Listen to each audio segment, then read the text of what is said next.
কারণ সিদ্দিক আয়েশা রাদিয়াল্লাহু তাআলা আনহাকে হযরত ওমর ইবনে খাত্তাব রাদিয়াল্লাহু তাআলা আনহু একবার জিজ্ঞাসা করেছেন, ইয়া উম্মুল মুমিনিন কাইফা কানা খুলুকু রাসূলিল্লাহি সাল্লাল্লাহু আলাইহি ওয়াসাল্লাম, ওমা আয়েশা তুমি বলতে পারো নবী আলাইহিস সালামের আখলাক, চরিত্র, সিরাত, স্বভাব, জন্ম ইত্যাদি সব মিলাইয়া নবী আলাইহিস সালামের স্বভাব চরিত্র কেমন ছিল? আয়েশার কাছে ওমর জিজ্ঞেস করে। বলেন কার কাছে? কে? আয়েশার কাছে ওমর জিজ্ঞেস করে। ওমর কে আর আয়েশা কে? ওমর ইসলাম গ্রহণ করেছে আয়েশা রাদিয়াল্লাহু তাআলা আনহার জন্মের 5 বছর আগে। আয়েশার জন্মের 5 বছর আগে ওমর মুসলমান। আয়েশার বয়স টোটাল যখন 18 তখন নবী ইন্তেকাল করেছেন, আর নবী নবুয়তি পার 23 বছর পরে ইন্তেকাল করেছেন। তাহলে আয়েশার বয়স জন্মের আগে 5 বছর আগে হযরত ওমর মুসলমান। এবং হযরত ওমর কি থার্ড ক্লাস বা 200-500 নম্বরের সিরিয়ালের মুসলমান, নাকি রোল নাম্বার 1-2 এর মধ্যে আছে? 1-2 এর মধ্যে না, 1 নম্বর আবু বকর, 2 নম্বরে ওমর। এবং ওমর সম্পর্কে হুজুর বলেন, লাউ কানা বাদি নবিয়ান লাকানা ওমর, আমার ওমরকে আল্লাহ পাক কেমন যোগ্যতা দিয়েছে, আমার পরে যদি আল্লাহ পাক দুনিয়ায় কেউকে নবী বানানোর ইচ্ছা করতেন লাকানা ওমর, তাহলে আমার ওমরকে আল্লাহ নবী বানাইতেন। এত যোগ্য মানুষ, অর্ধপৃষ্ঠি পৃথিবীর প্রেসিডেন্ট, শরিয়াত, মারেফাত, হাকিকাত, তরিকাত কোনো কিছু ওমরের জানতে বাকি ছিল না। সেই ওমর আয়েশার কাছে জিজ্ঞেস করে, ইয়া উম্মুল মুমিনিন কাইফা কানা খুলুকু রাসূলিল্লাহি সাল্লাল্লাহু আলাইহি ওয়াসাল্লাম, ওগো মা আয়েশা বলো তো নবী পাকের স্বভাব আর চরিত্র কেমন ছিল? সিদ্দিকা আয়েশা বলেন, হে খলিফাতুল মুসলিমিন, আপনি ইসলাম গ্রহণ করেছেন আমার জন্মের 5 বছর আগে। আমি 9 বছর বয়সে নবী পাকের ঘরে এসেছি মদিনায় আসার পরে। এই 9 বছরে নবী পাকের যা আমি জানছি তার চাইতে 1000 গুণ বেশি আপনি জানেন। নবীর সিরাত আর আখলাক সম্পর্কে আমার কাছে আপনার জিজ্ঞাসা করা এটা কেমন হবে? হযরত ওমর বলেন, আয়েশা রে, মানুষের স্বভাব দ্বিমুখী হয়। প্রায়টা মানুষের, অধিকাংশ মানুষের স্বভাব দ্বিমুখী হয়, 2 রকম হয়ে থাকে। এক শ্রেণীর মানুষ আছে বাড়ির ভিতরে যখন ঢোকে পুরুষ, কিছু পুরুষ আছে বাড়ি যখন যায় তখন একেবারে রয়্যাল বেঙ্গল টাইগার, বউতি চাকাতি সাহস পায় না, ছেলে মেয়ে ভয়তে সব সিটে ভিটে এদিক ওদিক চলে যায়, বাঘের মতো ঢোকে, আছে না? আবার বাইরে যখন যায়, চার দোকানে যায়, পোলা বলে থাপড়ায়, সে সময় জব দিতে পারে না। এরকম বাহাদুর আছে না? কিছু লোক আছে বাহিরে যখন যায়, বাইরের মানুষের তার দিকে তাকাইতে সাহস পায় না, বাঘের মতো চলাফেরা করে, এত গাম্ভীর্য নিয়ে। আবার বাড়ি গেলে বউতি চাপড়ায়, সে সময় ভিড়িও কথা করতে পারে না, আছে না? নাই? কিছু লোক আছে বাইরে চার দোকানে যখন বসে, কে কি খাবা খাও, কে কি খাবা খাও, মিষ্টির দোকানে যে একের পর এক ডাকি ডেকে 3000, 5000, 10,000 টাকা মিষ্টির দোকানে উড়ে ফেলে। অথচ বাড়ি আব্বা ওষুধের টাকা চালি, সে সময় তোমার আর শাল পান নাই, মাছ কিনতে গেলে টাকা থাকে না, বাড়ির বাজার ঘাটে টাকা থাকে না, এইরকম দ্বিমুখী স্বভাব থাকে। তো আয়েশা নবী আলাইহিস সালামের বাইরের অবস্থাটা আমরা জানি, বাইরে হুজুর কেমন সেটা তো প্রশংসার শেষ নাই, বাইরেরটা জানি, কিন্তু ঘরোয়া অবস্থা কেমন এটা তোমার সাথে ভালো কেউ জানে না। তো বাইরেরটা এবং ভিতরেরটা তবু উভয়টা তুমি জানো, নবীর সাথে সফরও করেছো তুমি, বাহিরেও গিয়েছো, ভিতরেও জানো। কাজেই নবী পাকের সলিড সত্য চরিত্র যদি জানতে হয় তাহলে তোমার কাছ থেকে জানতে হবে। তুমি বলো মা কেমন ছিল? সিদ্দিকা আয়েশা বলতেছেন, ইয়া আমিরুল মুমিনিন আলা তাকরাউল কুরআন, খলিফাতুল মুসলিমিন আপনি কোরআন শরীফ পড়েন না? কোরআন শরীফ তো পড়ি, প্রায় তো সপ্তাহে 1-2 খতম দেই, তা কোরআন শরীফ পড়ে কি হবে? সিদ্দিকা আয়েশা বলতেছেন, কানা খুলুকুল কুরআন, কানা খুলুকুল কুরআন, 30 পারা কোরআন শরীফ যা বিশ্বনবী মুহাম্মদুর রাসূলুল্লাহ সাল্লাল্লাহু আলাইহি সাল্লামের গোটা জীবনীয়তা। কাজী যদি নবীর সিরাত আর আখলাক আর জীবন বৃত্তান্ত জানতে হয়, কোরআন শরীফকে শুরু থেকে শেষ পর্যন্ত পড়লেই বোঝা যাবে যে এইটা যেন বিশ্ব নবীর জীবনী পড়তেছে। এবার কোরআন শরীফকে 30 পারা যদি ভালো করে ব্যাখ্যা করে শুনাইতে হয় তাহলে 30 বছর এরকম হয় না, সুন্দর করে যদি বলতে হয়, মোটামুটি ভাবে যদি বলতে হয়। আর আমার মতো ছোট মানুষের দ্বারা তা সম্ভব না। আমার নবীর সিরাত, আখলাক, মিলাদ বিস্তারিত লম্বা চওড়া কিচ্ছা আমি একটা জায়গা থেকে আপনাদের একটু অল্প একটু বলবো, বিরক্ত হবেন নাকি? যেহেতু মাসটা চলে যাচ্ছে আর শেষ দিক চলে আসছি, নবী আলাইহিস সালাতু ওয়াস সালামের জন্মটা কেমন হলো একেবারে নবী আলাইহিস সালাম নিজেই বলেছেন, হুজুর নিজের জন্ম সম্পর্কে বলেছেন, শুধু নিজের না, 2.5-3 লক্ষ নবী রাসূল দুনিয়ায় এসেছেন, 2.5 থেকে 3 লক্ষ নবী রাসূল দুনিয়ায় এসেছেন, নির্দিষ্ট সংখ্যা কাহারও বলার কায়দা নাই। হুজুর বলেছেন কোন নবী রাসূল আদম আলাইহিস সালাম থেকে নিয়ে ওই নবী রাসূল পর্যন্ত তার পূর্বপুরুষের ভিতরে যেই সিরিয়ালে আসছে, এ পুরুষের থেকেও পুরুষ, ও পুরুষ থেকেও পুরুষ, এরকম না সিরিয়াল, একজন পুরুষও ব্যভিচার ছিল না। যেই মহিলাদের মাধ্যম দিয়ে উনি দুনিয়া আসছেন ওই নবী রসুল, একজন মহিলা ব্যভিচারিণী ছিল না, একজন মহিলা জেনা করে নাই, একজন পুরুষও ব্যভিচার চরিত্রহীন ছিল না। অন্যভাবে কাফের থাকতে পারে, মুশরিক থাকতে পারে, বেঈমান থাকতে পারে, কিন্তু চরিত্রের এই নোংরামিটা আসে নাই। একটা পবিত্র আত্মার মাধ্যম দিয়ে সমস্ত নবী রসুলগুলো দুনিয়া এসেছেন। তন্মধ্যে সবচাইতে নির্ভেজাল একেবারে নির্দ্বিধায় বলা যায় আমার নবী সাল্লাল্লাহু আলাইহি সাল্লাম আদম আলাইহিস সালাম থেকে নিয়ে জন্ম পর্যন্ত এই মাঝে যত সব পুরুষ চলে গেছে, একটা পুরুষও চরিত্রহীন ছিল না, একটা নারীও চরিত্রহীন ছিল না। কথা বলেন ঠিক ঠিক না? নবী নিজেই দাবি করেছেন, কাজে এখানে আমার আর অভিযোগের কিছু থাকে। শেষ ফিনিশিং আইসা যেই চারজন লাস্ট পুরুষ, এই চারজনের থেকে শুরু করি। তার আগে একটু বলা লাগে হুজুরের নূরে নবুয়তি। বলেন নূরে নবুয়তি, কথাটা একটু বুঝতে হবে। নূরে নবুয়তি, নবী কিন্তু মানুষ। নবী মানুষ না জিন? জিন না মানুষ? ফেরেশতা না মানুষ? নবী আল্লাহ না মানুষ? নবী খালেক না মখলুক? মখলুক মানে সৃষ্টি, খালেক মানে সৃষ্টিকর্তা। নবী কি সৃষ্টিকর্তা? নবী কি খালেক? নবী কি রজ্জাক? নবী আমাদের মতো মানুষ, পার্থক্য এতটুক। আমিও মানুষ, ডক্টর ইউনুসও মানুষ। এই গ্রামে ইউনুস নামের কেউ থাকতে পারে? আছে না নাই? তাহলে এই ইউনুস আর ডক্টর ইউনুস, উনার নাম ইউনুস বলে আপনি উনারে সরাই দিয়ে সেই চেয়ারে বসে দেন, ঠেলা কারে পায়। ওই ইউনুসও যা দিয়ে বানাইছে, এই ইউনুসও তাই দিয়ে বানাইছে। পার্থক্য আছে ভিতরে অনেক কিছু, ঠিক না? হাসিনা নামে টুঙ্গিপাড়া বহুত মহিলা আছে না নাই? যে এই হাসিনা শেখ হাসিনা কি এক হাসিনা? খালেদা নামে বাংলাদেশে আরো মহিলা আছে না নাই? এই খালেদা আর ওই খালেদা কি এক খালেদা? মানুষ হিসেবে আমি আর নবী আলাইহিস সালামের একই ম্যাটেরিয়াল দিয়ে তৈরি, কিন্তু আমার ভিতরে নূর ও নবুয়তি নাই। আমাকে আল্লাহ ওহী দেয় নাই, আমার কাছে জিবরাইল আসে না। নবী পাককে আল্লাহ তাআলা এই মাটির মানুষটাকে নূরে হিদায়াত দিয়া, নূরে নবুয়ত দিয়া, নূরে কোরআন দিয়ে আল্লাহ তাআলা তাকে সারা বিশ্বের শ্রেষ্ঠ মানুষে পরিণত করেছেন। ঠিক কি ঠিক না? এই যে লাইটটা বানাইছে কি দিয়ে? কাঁচের বডি না? হতে পারে কাঁচ, নাকি ইদানিং তো প্লাস্টিক চলতেছে। কাঁচই ধরেন, খেয়াল করেন, কাঁচের বডি, ঠিক না? এখন ওর মধ্যে লাইট যাওয়ার কারণে ওইটার নাম হয়ে গেছে কি? এই যে কাঁচ দিয়ে বানানো যে রডের মতো, এটার নাম কি? কাঁচ না লাইট? কাঁচ না লাইট? টিউবলাইট না? টিউবলাইট। বোঝেন নাই কথা? টিউবলাইট না? এই লাইটটা যদি কাইটে যায়, এখন ওটার মূল বডি তো বানানো কি দিয়ে? কাঁচ দিয়ে। এখন কি আপনি আপনার ছেলেরে বলবেন যে বাজারে তো এখন লাঠি কাজ কিনে নিয়ে আয়, এখন লাঠি কাজ কিনে নিয়ে আয়, তাই বলবেন? কি বলবেন? একটা লাইট কিনে নিয়ে আয়, তাই বলবেন, ঠিক না? মূলত লাইট হলো আলো, ভিতরের টুক আলো, বডিটা কিসের? কাছের না? আমার নবীকে আল্লাহ তাআলা মাটি দিয়ে বানাইয়া গোটা আদম জাতিকে দামি বানাই ফেলাইছে। নবী পাক মাটির মানুষ, ভিতরে নূরের লাইট, হিদায়াতের নূর, নবুয়তের নূর, কোরআনের নূর ঢুকাই দিয়া তাকে নূরের নবী বানাই দিয়েছে। কন্যা সুবহানাল্লাহ, ঠিক কিনা? এই নূরের আগমন শুরু হয়েছে কোন জায়গা থেকে? শেষ জামানায় এসে হযরত ইব্রাহিম আলাইহিস সালামের ছেলে ইসমাইল থেকে শুরু হয়েছে। ইসমাইল আলাইহিস সালামের ভিতরে আল্লাহ তাআলা আমাদের নবীর আগমন উপলক্ষে এই নূরে নবুয়তিটা ফোকাস দিয়ে দিয়েছে। ইব্রাহিম আলাইহিস সালামের দুই ছেলে ইসহাক আর ইসমাইল। ইসহাক আলাইহিস সালামের বংশে বহু নবী, মুসা আলাইহিস সালাম, ঈসা আলাইহিস সালাম, দাউদ আলাইহিস সালাম, সুলাইমান আলাইহিস সালাম, তারপরে ইউসুফ আলাইহিস সালাম, এরকম হাজার হাজার নবী, লক্ষ লক্ষ নবী ইসহাক আলাইহিস সালামের বংশে জন্ম নিয়েছে। আর ইসমাইল আলাইহিস সালামের বংশে মাঝে কোনো নবী আছে কিনা তা আমার ভালো জানা নাই, তবে শ্রেষ্ঠ নবী একজনই শ্রেষ্ঠ নবী, মুহাম্মদুর রাসূলুল্লাহ সাল্লাল্লাহু আলাইহি সাল্লাম। ইসহাক আলাইহিস সালামের বংশে 2.5 লক্ষ নবীও যদি হয়, রসুলও যদি হয়, সব নবী রসুলকে এক পাল্লায় দিলে আমার নবীকে আরেক পাল্লায় দিলে কোন পাল্লা ভারী হবে? ভয় পাচ্ছেন? কোন নবীরে খাটো করছি না, নবীরা তো অনেক উপরের। তারপরে আল্লাহ তাআলা যদি আমাদের নবীকে দামি বানাইছে, বা দেখো দা বুজুর্গ তুই কিসসা মুক্তাসার, আল্লাহর পরে এই জগতে সবচাইতে দামি আমাদের নবী মুহাম্মদুর রাসূলুল্লাহ সাল্লাল্লাহু আলাইহি ওয়াসাল্লাম। কথা বলুন ঠিক কি ঠিক না? ইসমাইল আলাইহিস সালামের বংশে জন্ম নিয়েছে আমাদের নবী। আস্তে আস্তে আস্তে আস্তে ইসমাইল আলাইহিস সালাম থেকে নিয়ে প্রায় 30 পুরুষ পরে আয়েশা হুজুরের আব্বাজি আব্দুল্লাহ রাদিয়াল্লাহু তাআলা আনহু, হুজুরের তাওই দাদার বাপের নাম কি? দাদার বাপরে কি কয় আমাদের দেশে? তাওই। তাওই কয় না? দাদার বাপ তাওই বাপ, বুড়ো বাবা কয়। দাদির মারে বুড়ো মা, নানির মারে বুড়ো মা অথবা মাওই। তো হুজুরের আব্বা আব্দুল্লাহ, হুজুরের দাদার নাম হুজুর, তো হুজুরের আব্বা আব্দুল্লাহ, হুজুরের দাদার নাম আব্দুল মুত্তালিব বলে জানি। আর আব্দুল মুত্তালিবের বাপের নাম হাশেম। নাম কি? এই হাশেম হুজুরের চতুর্থ পুরুষ, হুজুর থেকে নিয়ে চতুর্থ পুরুষ।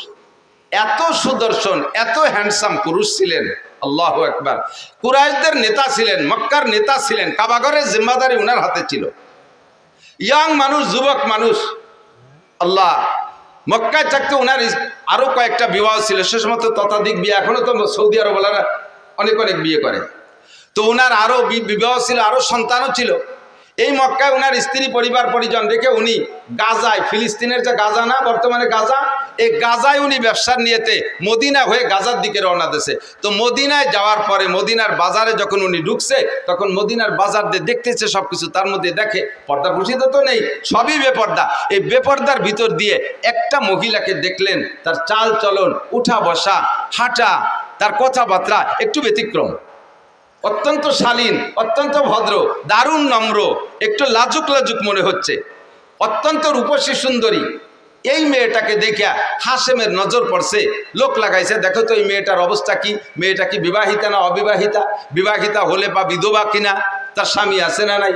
লোক লাগায় রায়বার লাগায় দেখা গেল যেই মহিলাটার স্বামী মানে বিবাহিতা মহিলা, 2টা বাচ্চা আছে, কিন্তু তালাক প্রাপ্তা, তালাক হয়ে গেছে, বর্তমানে স্বামী নেই। সুযোগ পেয়ে হাশেম প্রস্তাব দিলেন, তার কাছে বলো, আমার বাস্তবটা বলো, আমি কোন বংশের, আমি মক্কার মানুষ, আমি কুরাইশি মানুষ, আমি কাবাঘরের জিম্মাদার, আমি কুরাইশদের নেতা, আমি বর্তমানে এই অবস্থা আছি, ব্যবসা বাণিজ্য আমার অনেক সুন্দর, আমার বাহ্যিক রূপ ও চেহারা দেখো, মেয়েটাকে বলো দেখতে, সে যদি আমাকে লাইক করে পছন্দ করে তাহলে আমি তাকে বিবাহের প্রস্তাব দিলাম, রাজি থাকলে তোমরা আমাদের বিবাহ পড়াই দাও।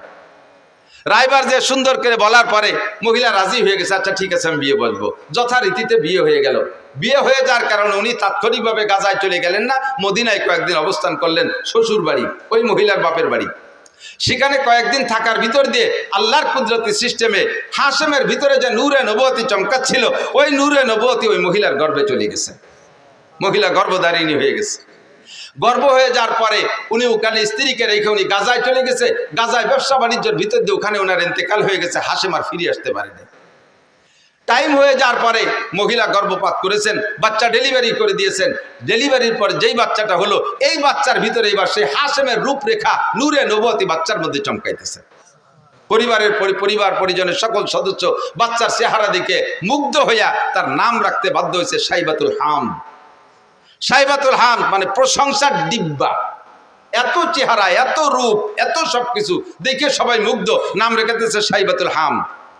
মায়ের কোলে থাকে, নানা বাড়ি থাকে, থাকতে থাকতে 5-6 বছর যখন বয়স হয়ে গেছে, তখন হাশেমের মক্কা একটা ছেলে ছিল, নাম তার মুত্তালিব। একটু খেয়াল করতে হবে, খুব বোঝার নাম ছিল, তার নাম কি? মুত্তালিব। ওই হাশেমের ছেলে মুত্তালিব। মুত্তালিব খবর পাইছে আমার আব্বা মদিনায় একটা বিয়ে করছেন, সেই ঘরে আমার একটা ভাই জন্ম হয়েছে, আমার আব্বা তো গাজায় গিয়ে মারা গেছে, আমার বিধবা মায়ের কাছ থেকে দেখে আমার ভাইটাকে আনা যায় নাকি। মুত্তালিব চলে গেছে মদিনায়, যাইয়ে খবর নিয়ে খুঁজে পেয়ে গেছেন। পাওয়ার পরে বললেন যে মা, আমার ভাইকে আমার কাছে দিয়ে দেন, আপনি কষ্ট করবেন কেন, আমাদের সন্তান আমরা নিয়ে যাই। অনুমতি দিলেন, নিয়ে চলে আসলেন।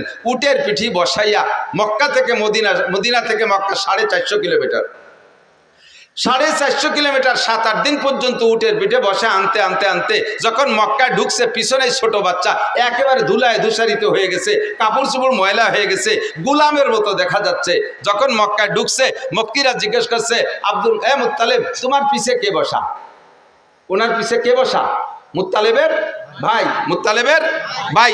এখন যদি বলে পিছনে আমার ভাই বসা, তাহলে ওনার ইজ্জত যায়। যে গুলামের মতো একটা ময়লা নোংরা সিরা কাপড় পরা পোলা, সে ওনার ভাই, এই বলে ওনার ইজ্জত যাবে। বিদায় উনি ভাই বলে পরিচয় না দিয়ে হাজা আব্দি, এটা আমার গুলাম। তো গুলামের মালিক মুত্তালিব, মুত্তালিব হলেন মালিক, আর এইটা হলো সাইবাতুল হামদ হলো গুলাম। আরবিতে 2 শব্দের মিলে আব্দুল মুত্তালিব, মানে মুত্তালিবের গুলাম। আসল নাম হলো সাইবাতুল হামদ। সাইবাতুল হামদ হলো হুজুরের দাদা। তো এখন মুত্তালিব পরিচয় দিচ্ছে, এটা আব্দুল মুত্তালিব আমার গুলাম। এরপরে বাসায় নিয়ে ধুয়ে মুছে পরিষ্কার করে কাপড় চোপড় নতুন করে পড়াইয়া তার নামে তারে পরিচিত করে দিতে চেষ্টা করতেছেন। কিন্তু আর কোনোদিনও মানুষ তাকে সাইবাতুল হাম বলে ডাকে না, তারা আব্দুল মুত্তালিবকেই ডাকে। এই আব্দুল মুত্তালিব ধীরে ধীরে ধীরে ধীরে বড় হইলে মুত্তালিবের স্থানে, হাশেমের স্থানে চাবি ছিল মুত্তালিবের কাছে, মুত্তালিবের স্থানে এবার চাবি পেয়ে গেছে এই সাইবাতুল হাম আব্দুল মুত্তালিব। কাবাগরের চাবি ওনার হাতে, মক্কার নেতৃত্ব ওনার হাতে। দেখতে সেরকম সুঠম বডির অধিকারী, নুরানি চেহারা তার ভিতরে, নবুয়তি চেহারা তার ভিতরে ফোকাস মারতেছে।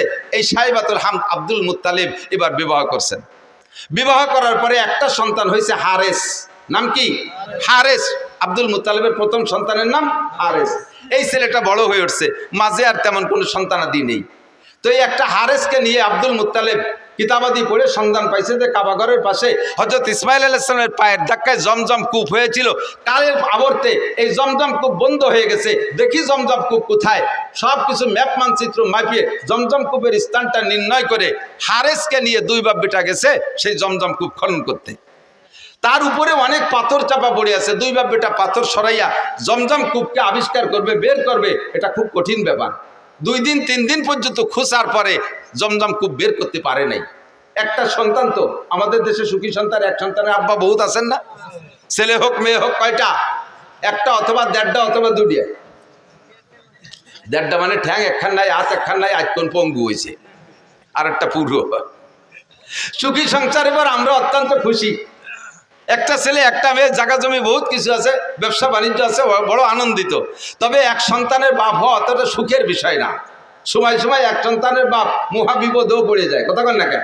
যেই বিপদে পড়ে আব্দুল মুত্তালিব আল্লাহর কাছে মান্নত মানছে। আমাদের দেশের বিপদ কি? আপনার পাশের বাড়িওয়ালা যদি থাকে, পাশের বাড়ি আপনার এক স্বাস্থ্য বাড়ি যদি 7টা ছেলে হয়, 7 ছেলের বাপ, তাহলে যেই বাপের 7টা ছেলে একবারে ঝাঁকা মেরে তাগড়া জুয়ন হয়ে ওঠে, 80 বছরে বাপেরও ফিরে যৌবন ফিরে আসে ছেলেদের শক্তির সাথে সাথে। এরা 8 বাপ বেটা লাইঠেল। আর আপনারা সুখী সংসার 2 বাপ বেটা, সুখী সংসার 2 বাপ বেটা, আর ছেলে মেয়ে নেন নাই। আর উনরা 8 বাপ বেটা, আটখানিক জায়গা নিয়ে পাশের বাড়ি এলাকার সাথে যদি গন্ডগোল লেগে যায়, 2 বাপ বেটা 8 বাপ বেটার সাথে যদি লাগে যায়, এই সুখী সংসার ওই 8 বাপ বেটার সাথে অসুখী সংসারের সাথে যদি পিঠে পিঠি লাগে, মায়ের কারা খাবে? সুখী সংসার মায়ের খেয়ে শুয়ে যাবে না? কথা কয় না? 2 বাপ বেটারে বাল হইয়া 8 বাপ বেটা একেবারে দোড়া চাপের মতো টান টানের রাস্তায় শুয়াই থিছে, পুরো মারি ফেলে নাই, মরে নাই। তো বুড়ো এই 80 বছর বয়সে সুখী সংসারের বুড়ো মায়ের খাইয়ে টান টান হইয়া এখন লম্বা লম্বা হাই ছাড়ে। আর যদি 2 সাইডে থাকতো তাহলে এরকম জোড়া বাড়ি খাতাম না। আর 2 সাইডে থাকলি জোড়া বাড়ি খাইতাম না। বসছে কোন সময়? যে সময় ওনার পার্স পাতি সব শেষ। আর হাজারো চেষ্টা করলে 2 সাইডের বাপ হওয়া সম্ভব।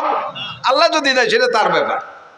অসময় আছে তুমি সুখী সংসারে দুঃখী সংসারে অনুভব করতে পারছো। হারেস সাইবাতুল হামদ আব্দুল মুত্তালিব সময় মতোই বুঝে ফেলাইছে যে আমার এই এক সন্তান দিয়ে জমজম কূপ খুঁজতে পারলাম না, যদি এরকম 8 বাপ বেটার সাথে কাজী ডাঙ্গে লাগিয়েই যায় তাহলে তো মায়ের খাইয়ে আসতে হবে। সাথে সাথে কাবাঘরের গিলাফদের মান্নত করছে, আল্লাহ যদি তুমি আমার 10টা পুত্র সন্তান দাও, যদি 10টা পুত্র সন্তান দাও, তাহলে একটা সন্তানকে আমি তোমার রাস্তায় এই কাবাঘরের পাশে জবাই করে দেব, কুরবানি দেব। কি এই সামান্যতের মান্নত চিনতে হতে পারেন? ওনার জন্য এই মান্নত পুরো করা ওয়াজিব, কিন্তু এমন মান্নত যদি এই সমাজে কেউ করেন, এই মান্নত পুরো করা ওয়াজিব না। অনেকে মানে, মারা, বিশেষ করে মারা মান্নত মানে সন্তান যদি অসুস্থ হয়ে পড়ে, আল্লাহ যদি তুমি আমার বাবারে বাঁচাও, আল্লাহ আমার বাবার রোগ আমারে দিয়ে আমার বাবারে সুস্থ করে, এরকম করে মারা। নিজের রোগ, বাবার সন্তানের রোগ আমারে দিয়ে আমার বাবারে বাঁচাও, আমার হায়াত তারে দিয়ে আমার বাবারে বাঁচাও, যদি আমার বাবা বেঁচে যায়, আমার সন্তান যদি বেঁচে যায়, তাহলে আমি জীবিত অবস্থায় 7 দিন কবরে থাকবো। তাই দেখছো কিরম ঠেক। এরকম মান্যতের মশালা আমার কাছে আসে, মিথ্যে কথা বলতেছি না। এই কত যে আসে মাঝে মাঝে উদ্ভট মানে এই মান্যতের কথা। একজনে মান্যত মানছে, হুজুর আমি নিয়ত করছি কাবাঘরে একটা হেরিকেন দেব। কাবাঘরে গেছি মানে হেরিকেন লাগাই কোন জায়গা? বাঙালি হেরিকেন কাবাঘরে চলে? এ মান্যত মানছে, জানি কি এর? এরকম কঠিন কঠিন প্রশ্ন। 7 দিন কবরে তাজা অবস্থায় থাকবো, থেকে দেখছেন একদিন? আরে মরার পরে একদিন থাকবো কিভাবে, সেই চিন্তায় ঘুম হয় না। মরার পরে কিভাবে কবরে থাকবো একদিন, সেই প্রথম রাতটা নিয়ে এই চিন্তা। কবরের প্রথম দিন, মার রব্বুকা মা দীনুকা আমান হাদার রাজুলুল্লাযী বুইসা ফীকুম, 3টা প্রশ্নের জবাব আমাকে কবরে থেকে দিতে হবে। 3টা প্রশ্ন হবে আমার জন্য, আমার সামনে। এই 3 প্রশ্নের জবাব না দিতে পারলে আমার খবর আছে। ওই রাতটা, ওই দিনটা, প্রথম দিন কবরের ওই সময়টা নিয়ে চিন্তা করে তাই রাতে বিছানায় পিঠ দিয়ে ঘুম আসে না টেনশনে। যারা চিন্তা করে, কথা কন না, ঠিক ঠিক না? যাদের মধ্যে চিন্তা আছে তারা ভয় পায়। আর তাজা 7 দিন কবরে থাকবা, এইরকম মান্যত যদি কেউ মানে, এই মান্যত পুরো করা লাগবে না, তার তওবা করে কিছু সদকা আল্লাহর রাস্তায় দিয়ে দিলে হবে। কিন্তু আব্দুল মুত্তালিবের মান্নত পুরো করা লাগবে, সাইবাতুল হামদের মান্নত পুরো করা লাগবে। 10টা পুত্র সন্তানের দোয়া করেছে আল্লাহর কাছে, আল্লাহ যদি 10টা পুত্র সন্তান দাও, একটাকে আমি তোমার রাস্তায় কুরবানি করে দেব। আল্লাহ টপ টপ করে একের পর এক 10টা পুত্র সন্তান দিয়ে দিয়েছে। জমজম খুব খনন করতে সন্তান লাগবে, এই জন্য 10টা সন্তান চাইছে। কয় বাব্বিটা মিলিয়ে এবার জমজম খুব আবিষ্কার করেও ফেলাইছে। এখন সন্তানরে কুরবানি দাও, কোনটারে কুরবানি দেবে? ভাগ্যক্রমে আস্তে আস্তে 10 নম্বর সন্তান আব্দুল্লাহর ভিতরে ওই সাইবাতুল হামদের মধ্য থেকে এতদিন অন্য কোন সন্তানের ভিতরে প্রকাশ পায় নাই, আব্দুল্লাহর ভিতরে নূরে নবুয়তি চমকাইছে। 10টার ভিতরে এবার যেটা সবচাইতে সুদর্শন চেহারাওয়ালা, তারে কি হাতে ধরে জবাই দিতে মনে কয়? চাইতেছে যে ঘুরে ফিরে অন্য একটারে, যেটা বুসা টুসা একটু কালা টালা আছে, ওর একটারে মারি দিয়েছে মান্নত পুরো করে। কিন্তু তবুও তো সন্তান, তবুও কোনোভাবে কি আব্বা জবাই দেওয়া সম্ভব? কিন্তু মান্নত করছে, আল্লাহর ওয়াদা পূরণ করতেই হবে। এখন কারে জবাই দেবে কোনো নির্ধারিত করে না যে 8 নম্বর ডানা, 6 নম্বর ডানা, 1 নম্বর ডানা, 10 নম্বর ডা। কাজেই একটারে বের করতে লটারি লাগবে। এবার একের থেকে হারেস থেকে নিয়ে লটারি করা শুরু করছে। যে কয়বার লটারি করছে 3 বার, প্রত্যেকবার আব্দুল্লাহর নাম আসে। যেটারে সবচেয়ে ভালোবাসে, যারে বাঁচায় রাখার জন্য লটারির পদ্ধতিতে গেলেন, সেইটার নামই আসে বারবার। তো যেহেতু 3-4 বার বা প্রত্যেকবার লটারিতে ওই একই নামে আসে, এখন তারে তোর বাঁচানোর উপায় নেই। তো বাবা জামা কাপড় পরে রেডিও, তোমারে জবাই দিই। আল্লাহর হুকুম, আল্লাহর মান্নত পুরো করতে হবে। বাস্তব কাজেই ছেলেও কোনো দ্বিমত না করে জি আব্বা চলেন যাই, ছেলেকে নিয়ে গোটগাট করে রওনা দিছে, কাবার পাশে নিয়ে তো জবাই করবে। তো আব্দুল্লাহর বোন, একেবারে ওনার মায়ের পেটের যে বোনটা, এই বোনটা বারবার কাঁদতেছে, আব্বা তুমি দরকারে আমারে জবাই দাও, আমার ওই ভাইটারে জবাই দিও না। ও ভাইয়ের মধ্যে কিছু না কিছু আছে, ভাইয়ের ভিতরে অন্য কিছু থাকতে পারে। ভাইয়ের যে চেহারা, আব্বা হাজার হাজার মানুষ তার পাগল, তুমি আমার ভাইরে জবাই না দিয়ে আমারে জবাই দাও। বুনে কাঁদতেছে। কয় মা সেটা তো আসলো না লটারিতে, তোর নামও তো লটারিতে, এটা নিয়ে দেখলেন, তাও তো আসে না, কি করবো? তখন আব্বা একটা পদ্ধতি অবলম্বন করেন, যদি এসে যায় ভাগ্য পরিবর্তন হয়েও যেতে পারে। 10টা উটের সাথে আর আমার ভাই আব্দুল্লাহর সাথে একটা লটারি টানেন। 10টা উট আর আব্দুল্লাহ, দুইজনের মধ্যে লটারি টানেন।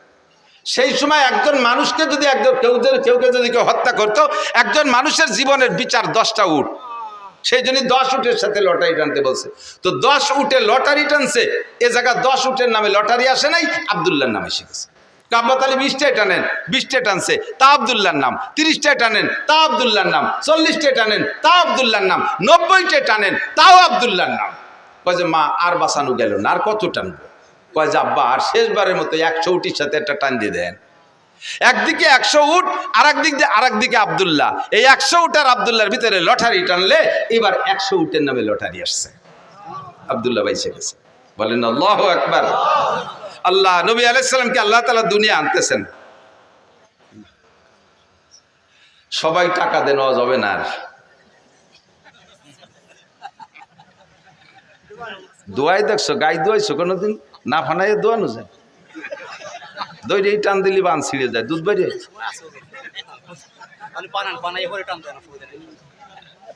আল্লাহ একটু মিলাদ পড়ি না, মানুষ কয় যে কওমি হুজুরা মিলাদ পড়ে না, তাই মিলাদ পড়া শুরু হচ্ছে, তার মধ্যে এসে বাবা ঠেলি দিতেছে না বাবা।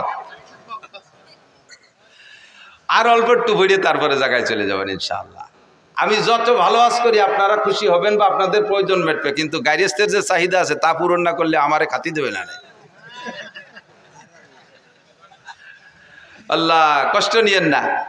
তো আব্দুল্লাহর জন্ম, আব্দুল্লাহ বেঁচে গেলেন 100 উটের বিনিময়। সেই থেকে বিচার হলো দিয়াত কয় রে, দিয়াত কয় হদ দিয়াত।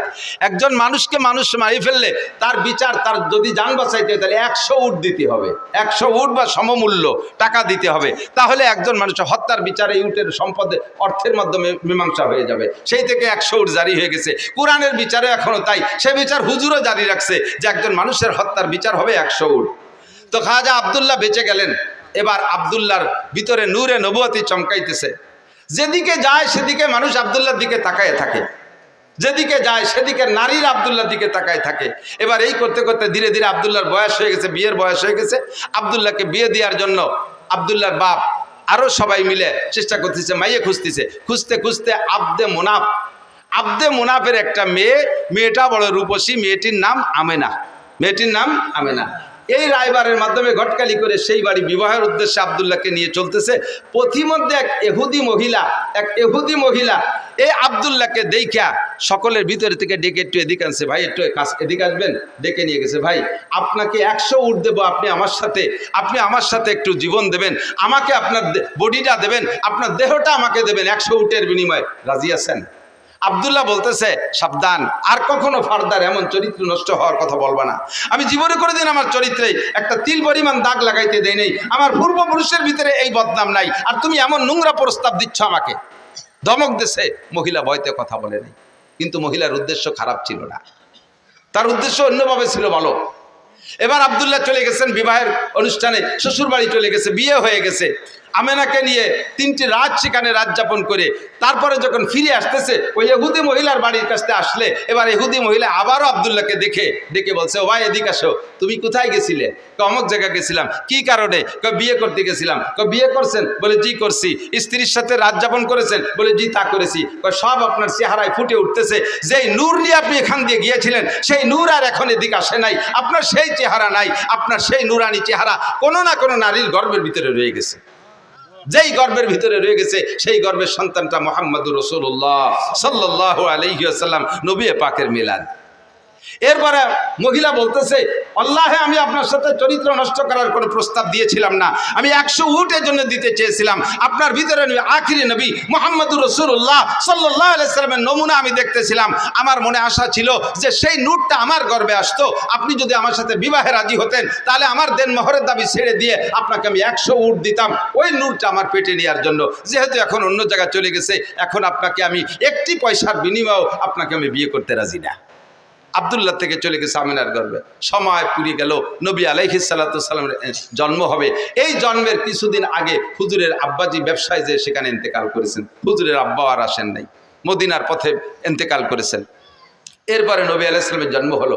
নবী আলাইহিস সালামের জন্ম যখন হয়, কিসরার সিংহাসনে পাথর লাগানো ছিল, যেই পাথরকে তারা পূজা করত, যেই পাথরকে শ্রদ্ধা করত, পাথর থেকে লাইট চমকাইতো। নবী আলাইহিস সালাতু ওয়াস সালামের জন্মের সাথে সাথে আরশে আজিমের মালিকের কুদরতি সিস্টেমে ওখান থেকে 14 খান পাথর খসে পড়ে গেছে।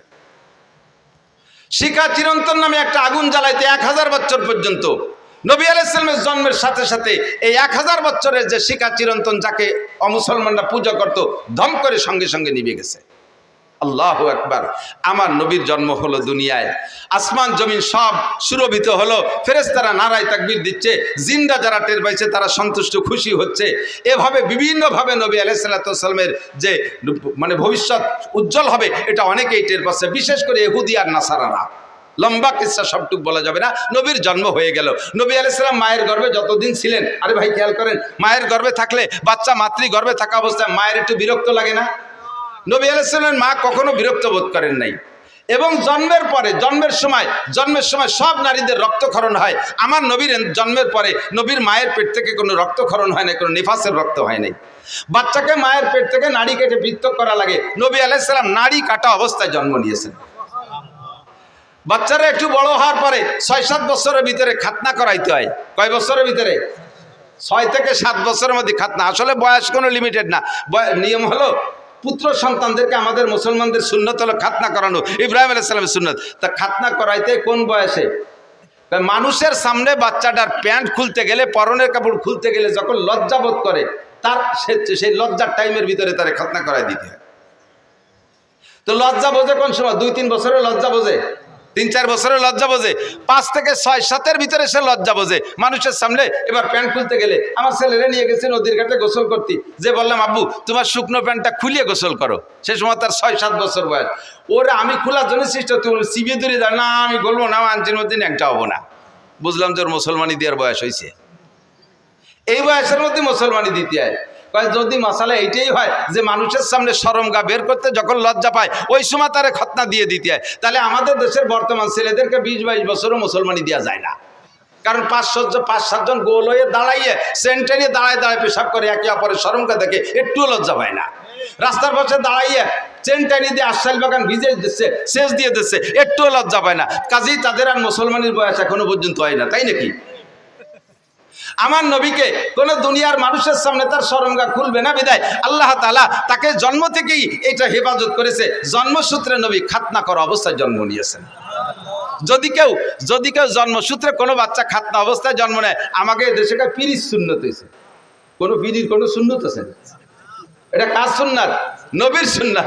নবী এইভাবে জন্ম নিয়েছিলেন, তোমার বাচ্চাটা সেভাবে জন্ম নিয়েছে, এটা বড় ভাগ্যবান সন্তান হতে পারে। একটু শুকর আদায় করি আলহামদুলিল্লাহ। আল্লাহু আকবার। এরপরে ধীরে ধীরে নবী বড় হইলেন।